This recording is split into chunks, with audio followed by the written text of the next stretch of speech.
आज है तीज और तीज के इस त्यौहार को बहुत सारी महिलाएं देश की मनाती हैं और जो व्रत करती हैं वो व्रत करें, जो व्रत नहीं करती वो आज के दिन इस तरह से पूजा करके भी शुभ लाभ प्राप्त कर सकती हैं। ये रहे भगवान शिव और ये रही देवी गौरा। इन्हें पहले शुद्ध जल से स्नान कराएं।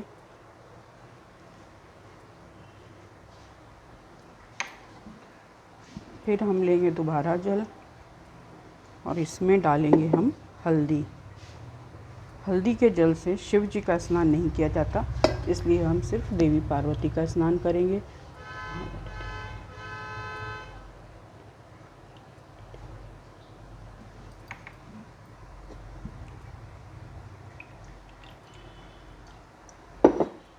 अब हम लेंगे अष्टगंध।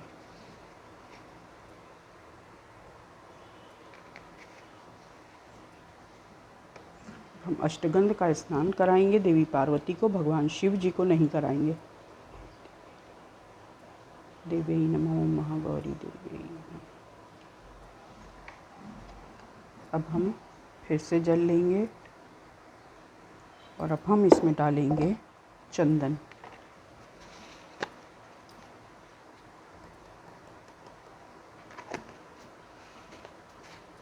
अब हम इस चंदन मिश्रित जल से भगवान शिव का स्नान कराएंगे और देवी पार्वती का भी।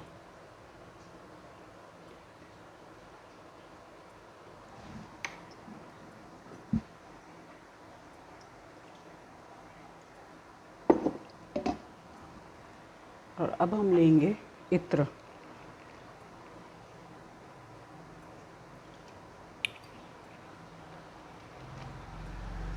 अब हम भगवान शिव और देवी पार्वती को इत्र से स्नान करेंगे।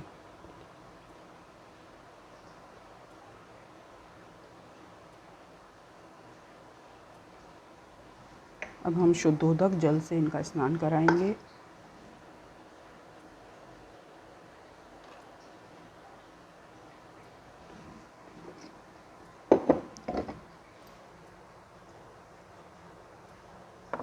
अब हम इस जल को दूसरे पात्र में कर लेंगे।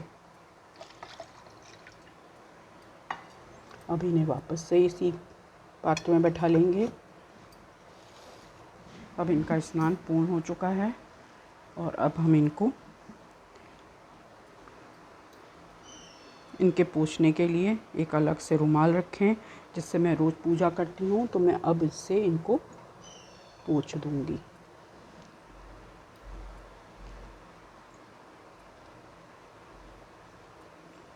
जो लोग तीज का व्रत करते हैं वो कच्ची मिट्टी के भगवान शिव और माता पार्वती लाएं।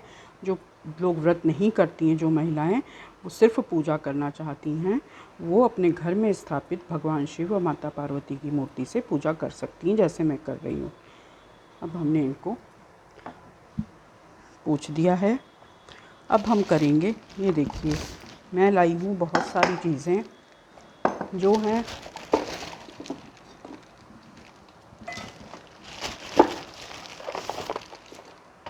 चूड़ियाँ, कंघा, मेहंदी और ये माता के लिए ढेर सारी श्रृंगार सामग्री, जिसमें समस्त श्रृंगार का सामान मिलता है। इस तरह का पैकेट बाज़ार से ले लें। ये रहा लोशन। तो ये सब सामग्री हम माता को चढ़ाएंगे, लेकिन उससे पहले हम माता को वस्त्र नवीन ग्रहण कराएंगे। तो इसके लिए हमें करना है ये, एक साफ वस्त्र नया लाएं। मैं नवीन वस्त्र लेकर आई हूँ और इससे ही मैं करूँगी। तो आप लेंगे एक चौकी छोटी सी और उस पर जैसी आपकी चौकी का नाप है वैसा आप वस्त्र पहनाएंगी उस पर। तो मेरी चौकी है छोटी सी, तो मैं इस पर एक रुमाल छोटा सा काट लेती हूँ और इसको काट कर मैं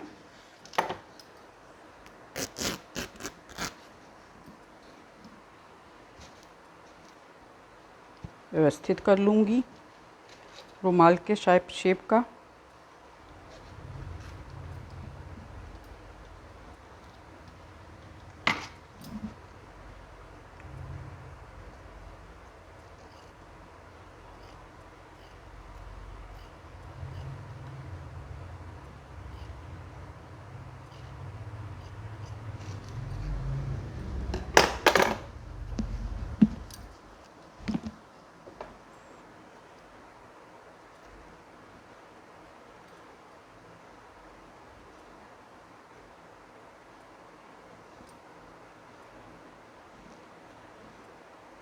इस तरह से इसको फोल्ड करके सेट कर लीजिए चौकी के नाप का।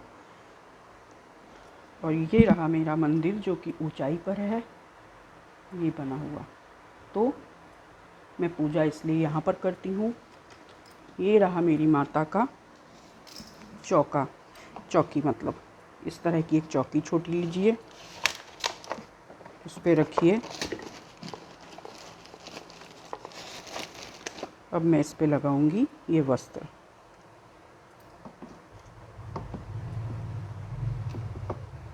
अब हम बैठाएंगे भगवान शिव जी को यहाँ पर।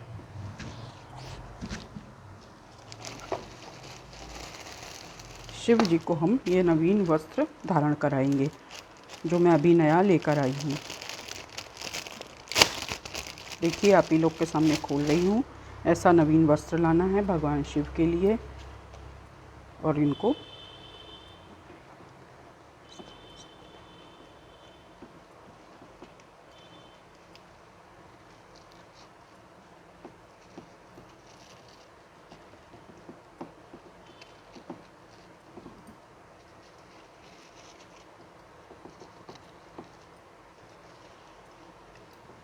और ये है भगवान का पटका जिन्हें हम इनके ऊपर चढ़ाएंगे।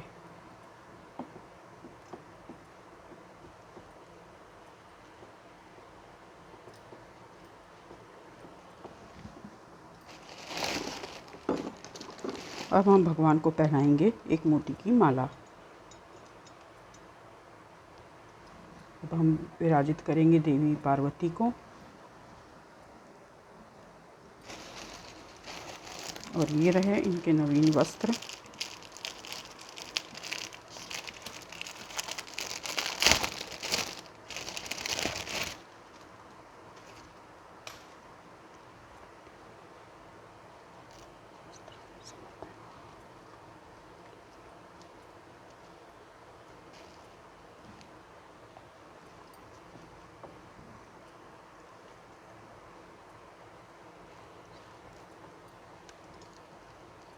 इस तरह अब हम इन दोनों को यहाँ पर विराजित करेंगे।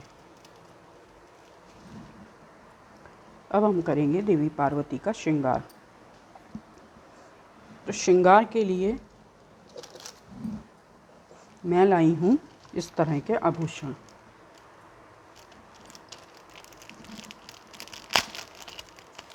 अब हम माता को आभूषण समर्पित करेंगे।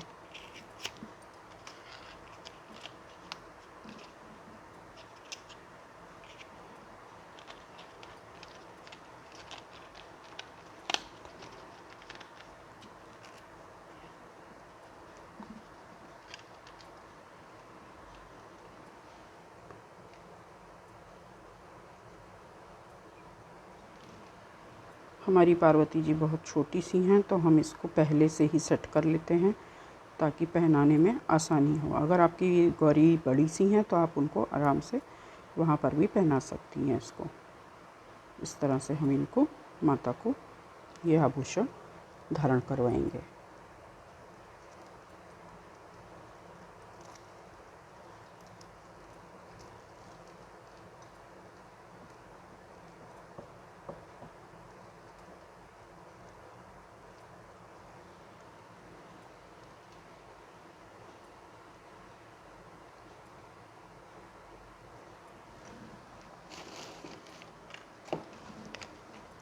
अब हम माता को पहले तिलक करेंगे।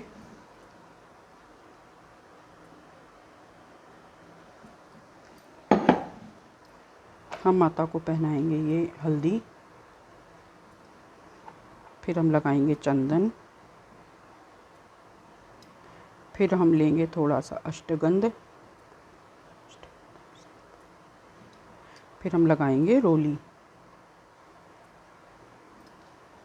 फिर हम लगाएंगे अक्षत।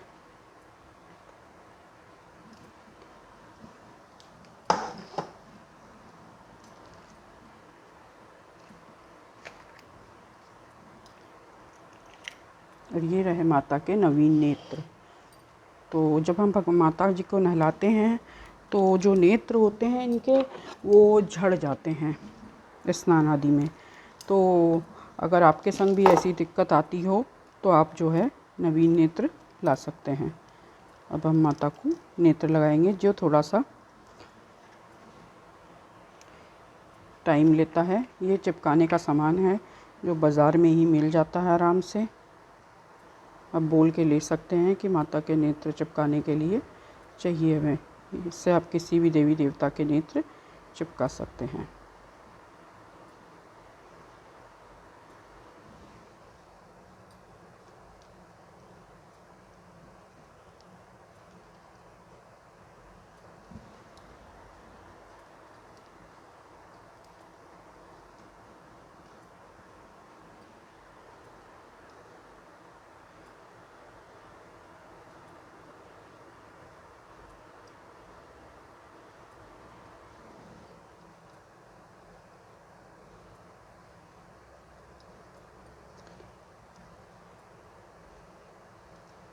इस तरह से ये माता के नेत्र हो गए। अब हम इसी पदार्थ को लेकर पहनाएंगे माता को मुकुट। ये देखिए, ये मार्केट में आसानी से मिल जाता है, पूजा भंडार वगैरह में। इसको लेकर इसके पीछे ये पदार्थ चिपकाना है थोड़ा सा ऐसे।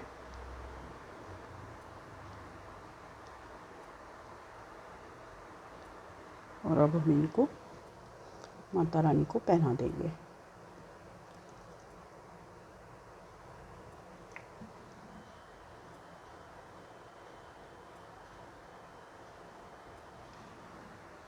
ये चिपकने में थोड़ी मुश्किल करता है, बट लेकिन देवी देवताओं को इसी से ही करना चाहिए। ये चिपकती नहीं ये चीज़ें आसानी से, थोड़ा मुश्किल लेती हैं लगने में, परंतु थोड़ी मेहनत करनी भी चाहिए। अगर आप आसान करना चाहते हैं तो आप फेविकोल से भी चिपका सकते हैं। और ये आसानी से चिपक तो नहीं रहे हैं, परंतु हमें ट्राई इन्हीं से करना है, क्योंकि मैं फेविकोल इसलिए नहीं लगाती हूँ कि जब स्नान वगैरह रोज़ कराना होता है तो दिक्कत होती है फेविकोल में। फिर वो चिपक जाएंगे, फिर निकलेंगे नहीं, और फिर उनके नग और मोती झड़ते हैं। तो इसलिए मैं इनको ताज़ा ही पहनाती हूँ, और जो कि काफ़ी ही मुश्किल क्रिएट करता है लगने में।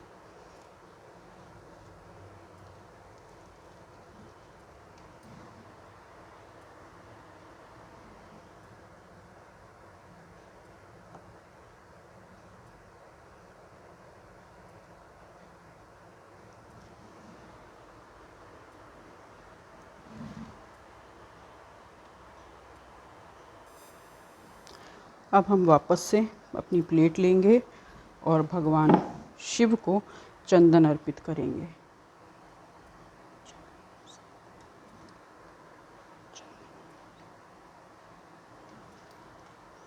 और अब हम भगवान को अक्षत अर्पित करेंगे। शिव जी को हल्दी कुमकुम ना लगाएं, क्योंकि शिव जी को हल्दी कुमकुम नहीं लगाई जाती। तो ये सिर्फ माता रानी के लिए होती हैं चीज़ें। और अब हम इनको ऊपर मंदिर में स्थापित करेंगे। और अगर आप नवीन मूर्ति के साथ पूजा कर रहे हैं तो आप उनको अलग पाटे पर भी कर सकते हैं। तो इस तरह से मैंने इनको स्थापित कर दिया है, जो कि आपको दिख ही रहा होगा। देखिए, वो आराम से स्थापित हो गए हैं।